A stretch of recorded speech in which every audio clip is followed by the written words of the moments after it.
Banksy, you've got head-to-head strategy. Last week we looked at overall strategy and tore my team apart.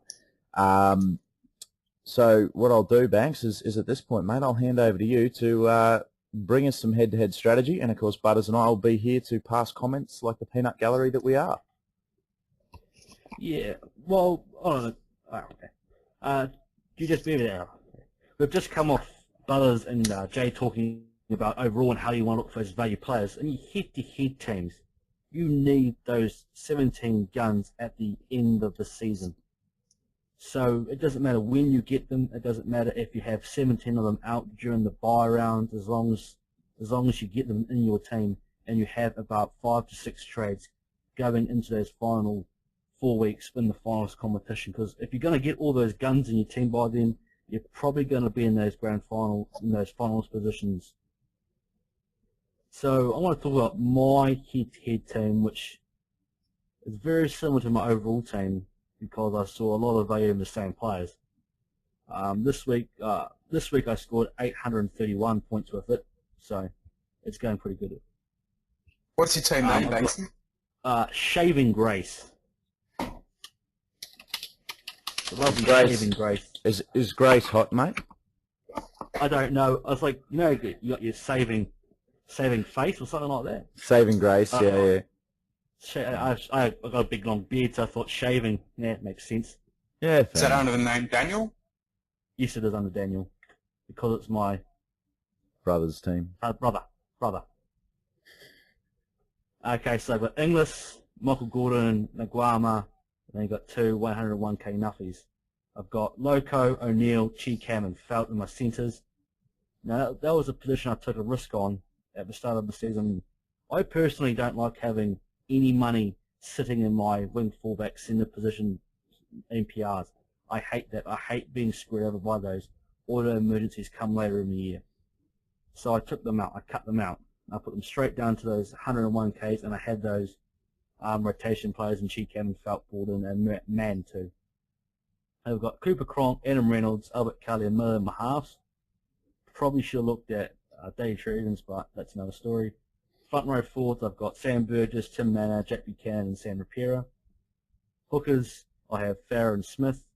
Second row, Sonny Bill, Gillette, Brewer, Harris, Horrow, and Nathan Smith. So that's the team I've got at the moment. I'm going to keep Smith and Farrer throughout the whole season.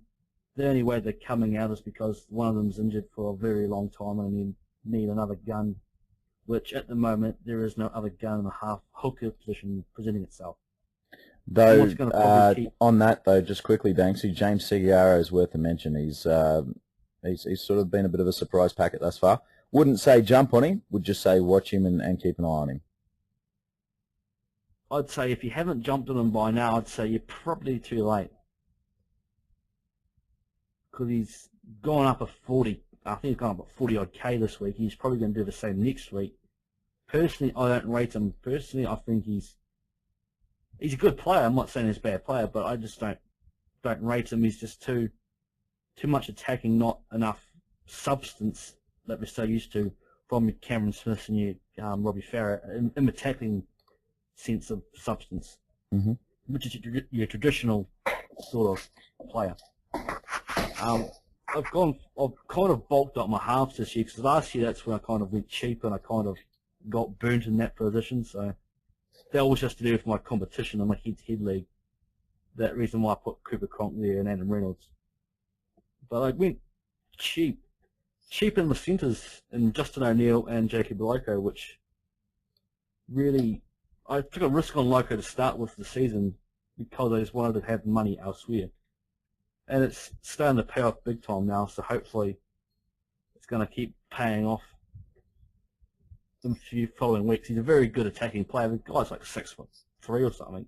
Yeah, he's a massive attacking player. Gene.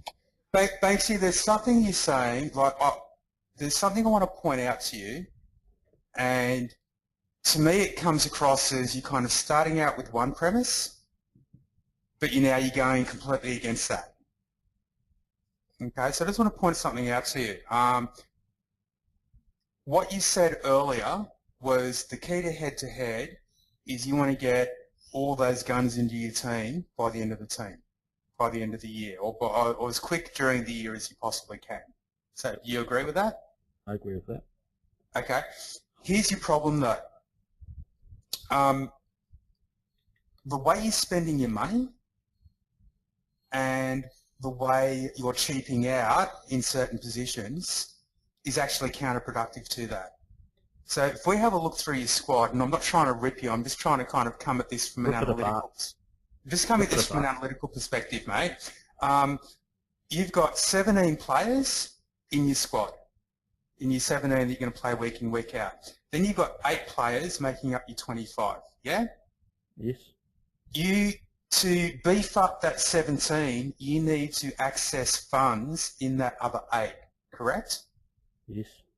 Okay, so let's go through here. If we look at your other 8, Jordan Kahu 1, Kurt Mann 2, Michael Cheekham 3, Kyle Felt 4, Jacob Miller, we can pretty much count that as 5. Yep, that is. Molson Mark 2 is really going to be hard pressed doing much for you. Okay? I know that now. So there's 5. Adrian, can I stop you just for a quick second? I've got a trade for Miller. Banksy, trade out Jacob Miller and bring in Sam Taggart's easy, mate. You'll make a fortune. I can't trade him in. I don't know where to put it. Oh, no. No, I can't get him in. Okay. So there's another point. There's a second point that I'll come back to in a minute. So at the moment, looking at your 8 investment players, 5 of them are dead. There's just absolute dead money. And then your other 3, well, Sam Rapira, yeah, you're pretty hard-pressed making much there as well. Yeah, a little bit maybe. You might have a couple of good games for you, but yeah. You're down to Nathan Smith, who I think people are starting to realise isn't the cash cow investment that they thought he would be. He isn't even named this week. He's on the 18th man. Yeah. And Justin Horro, like his days are numbered as well. You got Michael Cheekham running around in New South Wales Cup last week, on the weekend just gone. On top of that, you've got Stewart coming back in a couple of weeks as well. So, I mean, his cash potential is a very, very short-term window, as is Bureau's. Here's the bottom line, mate. Like, if I compare your squad to my Butters team, your change in team value this week, $371,800. Okay? My change in value was $515,100, and that is with Gidley doing a no-show and with Scott getting injured. If Gidley played on the weekend and Scott averaged his normal 40, that 515 would have been up around 595. And that's only week 1. That's going to compound back up into another healthy increase week 2, another healthy increase week 3.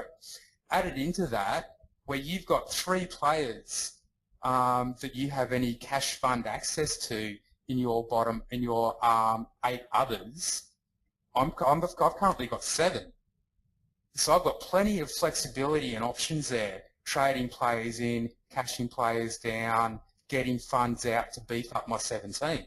And this is a problem that I have with a lot of the people with the overall strategy, is that the cash gains they're making are largely limited to 19 players. They don't actually have a lot of access to funds outside of those top 17, 18 players that they can actually realistically use to beef up their 17.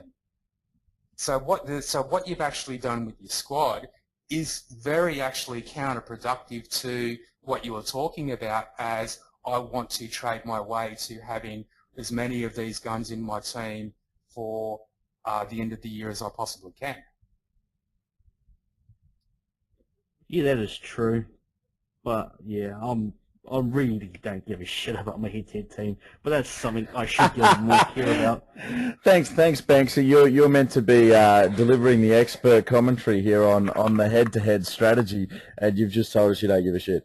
But I don't give a shit this year. I'm overall. I don't give a shit. Fuck you, Troy. Fuck you, Nick. Fuck you, Corey. I don't see any difference. I don't see much difference between head-to-head and overall this year. Yeah, look, I must admit, I don't see too much difference.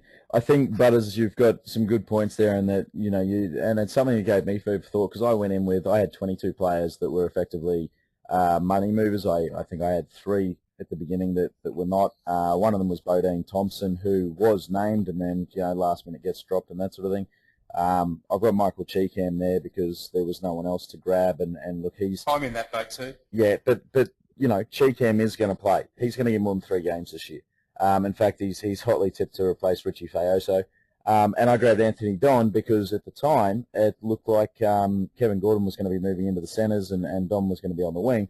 But along comes Brad Takarangi, and he's done a fantastic job. Having said that, by the way, on the team list, anybody looking at team list, you'll notice the Titans have gone with I believe it's a 19-man squad this week. Ashley Harrison under an injury cloud, obviously with potential concussion. Luke O'Dwyer is named on the bench to replace him if Ashley has to step out. And Brad Takarangi walked off in about the 65th minute last week against Manly with a hamstring strain, and that's why Steve Michaels is named on the bench. So they'll be given up to the last minute to prove their fitness, but just be aware Steve Michaels and Luke O'Dwyer could be jumping in for Takarangi and Harrison.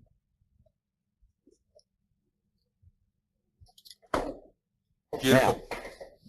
All right, so let's make this a bit more of an open discussion, Banksy, seeing as you don't give a shit, mate. I do give a shit. I was just in the dumps a little bit. Can I point something? He's just ripped you an absolute new one, as only Butters can. But look, on the upside, man, I mean, you've pumped out an 831 last week, which is better than what my overall team pumped out. I got a 752. So, and your overall ranking's 1,417 for this head-to-head team. So, it's not all bad. I'm just coming at this strategically, guys. I'm just talking about it analytically and from the numbers and strategically. I'm not trying to kind of put anyone down or... No. The thing is, Butters, I was always having that thinking in my head too. It's like, oh shit, I don't have enough money in this team. And I don't know how I'm going to make the fucking money to get the guns in. All right, well, hang on. Let's look at this. Let's look at this a little bit differently. It's now round 4. We're going into the first week of head-to-head competition. Okay. So, what should he do at this point in time to recover from a couple of early mid-season gaps? We're only round 4, right? So he's got a decent enough squad to sort of take on most of the head-to-head competitors that we're going to see around the spot. It's only the top sort of 1 or 2% are scoring over 800 at the moment. So, well, it's not even that really. So, where are we going to free up some cash? Where is he overspent? And we need to, and then potentially spent on duds where we can free up cash to help him get some value in to head towards the guns? Look, it's really the first thing you need to do is make a short list of, okay, look, who are the biggest movers price-wise, and are they going to be long-term movers? I mean, jumping on a guy just because he scored 3 tries, it can be a little short-term, and this especially applies to wingers. Especially applies to wingers who could turn around the next week and post a score of 6. Or 0. I think go, you are a... Or more 3. I think you really need to be looking at, who are the real solid value players that can bring both points to the table and dollars to the table. And then you need to look at, well, who are the players that are, really I could be doing better with at this point in time. Okay, Sam Burgess, mate, you got a shitload of money in there. First thing I would do would be trade Sam Burgess down to Lawrence. You just got to get on that. Have to get on that. Have to get on that, yeah, for sure. Yeah. Now that leaves you a choice. I'm looking at Reynolds. I think Adam Reynolds has got to go, mate. I think for his price tag, he's underperforming massively, particularly considering the value that is there. And it's interesting that Butters jumps on Burgess because I was going to jump on Reynolds. He was my first one to look at and say he's got to go. Well, I'm jumping on Burgess. I'm jumping on Burgess for 2 reasons. First of all, you haven't lost any cash on him yet, so you've got a get out of jail free card because he was suspended last week. Good pick. Secondly. It's not so much Burgess, it's Lawrence. Lawrence is just the one that is that you just have to get that in. He's the Aaron Woods of 2013. Yeah, at the moment you've got like a half a pass there. Lawrence has just gone up a bumper, but you haven't lost money on Burgess. So there's kind of a two-edged sword in there. Then you have to get on. I think you have to get on Caesar or Sandow. You just have to do it. That's what I'm thinking too. I'm thinking Sandow on this team. Sandow. Sandow's at 286k roughly, so gone up to 330. Look, to be honest with you, I was actually going to pump Sandow, but I'm looking at Caesar at the moment. With the form of the Titans, I'd say jump on Caesar. He's got the lower break-even of 14 compared to Sandow's 17. Not that I doubt Sandow will make 17. I know he's going to smash it, but my point is that that's an extra 3 points of sort of increase. Caesar's averaging 49.3. Or Sandow's averaging 56.3 for $7 more. Shit. That's the thing. Mate, if you haven't got both of those guys into your team, you're just missing out something fierce. If you said everyone's going on about DCE, to hell with DCE. I mean, DCE's had a couple of good scores, but you're paying good bucks for the points. And he's not going to just, he's going to have a couple of 40s or whatever down the line, and he's going to come back to the field a little bit. The thing about trading, let's look at this from a trading perspective. The way trading's supposed to work is you want to buy low, sell high. But the way that DT so often ends up working is people get emotional about it and ending up selling low and buying high.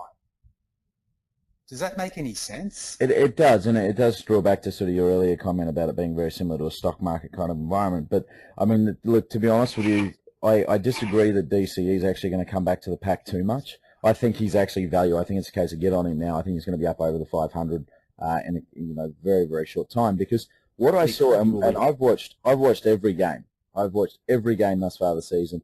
And DCE, and I know, Butters, you and I were having a bit of a back and forth about this yesterday, and we're talking about dominant halves. Now, DCE is absolutely the dominant half. Foreign is playing second or third string to DCE. So, and it's not a case of where we look at, who's going to eat whose kick meters. Foreign's not kicking. He's doing bugger all. It's all sitting on DCE, and DCE is loving it and thriving in the role. And Foreign's playing a support role. Now, a huge part of that, I believe, is to do with Andrew Johns' influence at Manly. He's in there, he's teaching the halves and that sort of thing. And I think he's working with DCE to make him that absolutely dominant half. And that's what we've seen in the early scores. Because I can tell you right now, I was front row center. If you were watching the Titans Manly game on Fox, you saw me screaming at the refs and all the rest of it. I can tell you right now, DCE looked like he did Jack F all in that game.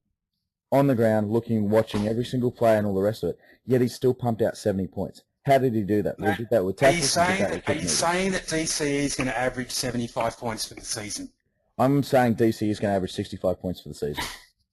65? Oh, yeah. I reckon that's a bit high. Okay, well let me just give you a bit of a reality dose here. Okay, DCE scored 83 points round one. Mm-hmm. Okay, those 83 points are gone now. They're out of the picture. Mm-hmm. So he's just had my predicted price rise for him is 34,200. The price rises are a little bit lower, so I'm guessing that the actual is about 32k. Can anyone confirm? 32,900. 32,900. There we go. Okay, he's coming in with a break even next week of 46. 45. If he scores, okay. So like I said, I've just kind of come home from teaching math all day. I haven't had a chance to tweak all my figures yet. So all my figures are just kind of projections, but they're coming out pretty close. I had him for a break-even of 46. It's actually 45. If he scores 60 this week, my projection for him price rise wise is 9,800. If he scores 60 again the next week after, then he's going to be, coming off a break-even of 47 and going up about another 9,100. Okay. On the other hand, Aiden Caesar, they're coming into playing Penrith next week and then 3 home games. If he scores 50 this week, and that isn't asking much, he's going up 24,400. And another 50 the week after, he's going up another 14,000. Now he is far more capable from a lower expected average and lower break-evens of having a lucky day and scoring a 70 or 80 and really smashing out a big price rise than DCE is of having a lucky day and having to score a 90 to 95 to get a similar price rise. Look, I think look at Chris. That's a fair point, but then again, how much is DCE going to drop? He's going to float around that price, right? Now looking at this, right, let's say DCE pumps out his projected against the Tigers is 73, okay? That's also his lowest ever score against the Tigers. Now, his highest score against the Tigers is 104. But let's say DCE pumps out a 73, he goes up in price by 18,400, and we're looking at 500 grand to pick him up. Okay, he then pumps out a 68 or something against the Bulldogs the following week, and his break-even's 37. He's up another 39,000. Now, let's say the DCE starts and finishes the season around that 500 mark. Okay, yeah, you've got 500 grand tied up, but what you've got to remember now, particularly right now, after round 3, is for head-to-head, and even for overall, you know, it rings true. Caesar's going to hit 50 points against the Panthers. Albert Kelly's going to hit 65, by the way. That's my tip. Just because the Panthers are not going to know how to handle his unpredictability. But DC is going to hit, you know, Caesar's going to hit his 50 points. And, yeah, you're going to get more dollars from him. There's no two ways about it.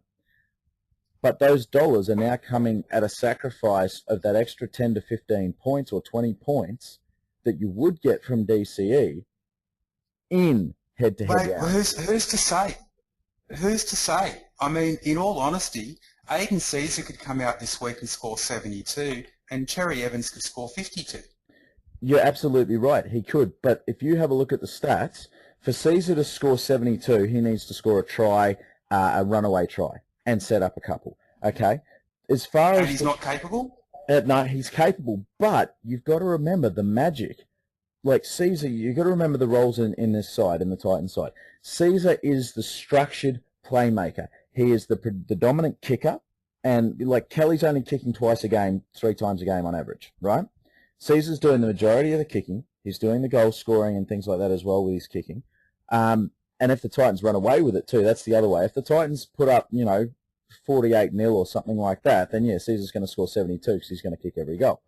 But you know, that's a big ask against an improving Panthers squad. Well, it's not like we're going up against the Raiders in disarray. I've got my spreadsheet here. I'll plug some numbers in for you. But okay? So the point. Hang on, Butters. The point that I wanted to make there is that Caesar is your structured playmaker.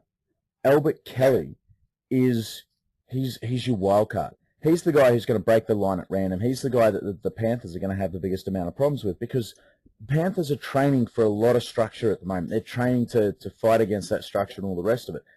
Albert Kelly doesn't come in any textbook. You can't teach against Albert Kelly.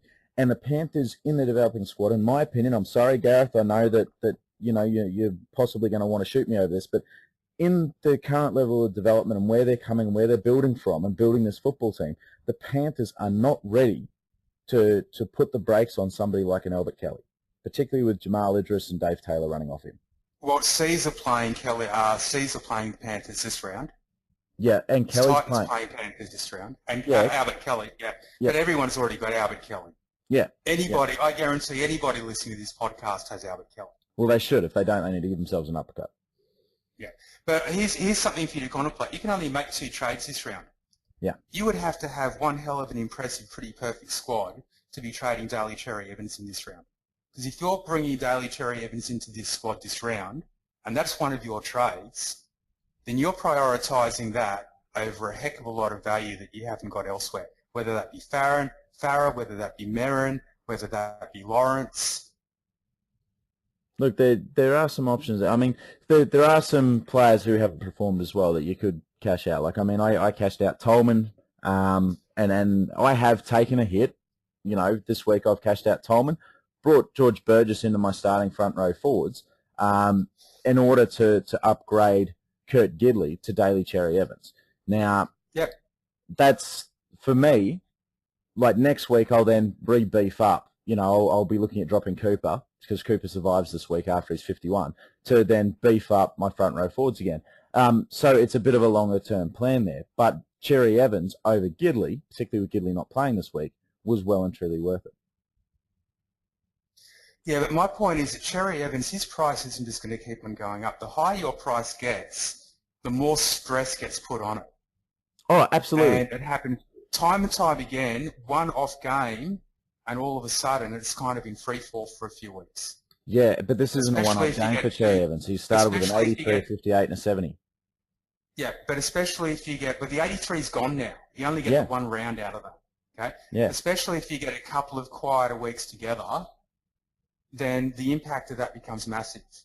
So I don't think it's the time to be buying daily Cherry Evans. I think it's definitely the time to be making sure that you've got all that value in the halves there that is just booming in price. And if any of those guys have a breakout game, those price gains are going to be massive. Whereas Cherry Evans, his price isn't going to keep. His price is pretty stable now. It's not going to be moving greatly. Look, and there is some merit in what you're saying. Having said that, once players do hit a certain point, and this is the pitfall with this particular strategy of this cash. Some players hit a certain point, and or a price point, and you've got to be looking at that price, but you've got to be thinking about the points as well. You can't just be sitting there thinking, shit, daily Cherry Evans is 484,300. All right? You've got to be sitting there going, well, over the last 3 games, he's averaged 70. Even if he gives me a 60, he's worth it, because that's 10 more than what I can expect from Aiden Caesar. It's 12 more than I can expect from Albert Kelly. It's 10 more than what I can expect from James Maloney at the moment, who's still warming into his role. So and that's the dilemma facing a lot of people, particularly in head-to-head. But for me, like I'm looking at this overall, I'm going, I need daily Cherry Evans because I need that points boost. I need to have that 3 players capable of pumping out. If you can sacrifice $10 points, that's what we're talking. We're talking maybe 10 points that you're sacrificing in that position for the week. Yeah. If Cherry Evans gets 60, you expect about 60 from him. You expect about 50 from Caesar. Either one could have a blowout or a blow up. Look, in all honesty, against the Tigers, I'm expecting Cherry Evans to pump out, a 70. But yeah, I mean, for argument's sake, let's say 10 points. Okay. You were saying that 10 points is costing you 150 grand.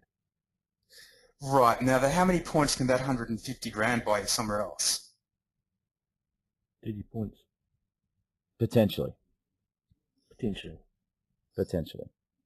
Well, yeah, I mean, if you take that 150 grand, if you take 150 grand and apply it to Jack Buchanan, suddenly you've got 286 grand to pick up a prop. There's Brenton Lawrence. Now, in my case, I've already got Brenton Lawrence, but for somebody else out there in DT land, you take that 150 grand, you apply it to George Burgess. Well, there's a 320,000 for a prop. So you can be turning a 30-point player into a 45-point player. Effectively, yeah. So there's an extra 15 points. So you're in front 5 points. Yep. And you're in front, Bunny, and now you've got 2 players that are making you a shitload of cash. Yeah. I do. I see your point, but having said that, then you get beaten this week or you fall even further behind the leaders in overall this week. So it's that eternal dilemma. It's a 26-week season. Yeah, it's a 26-week season. A lot of ground to make up. That extra money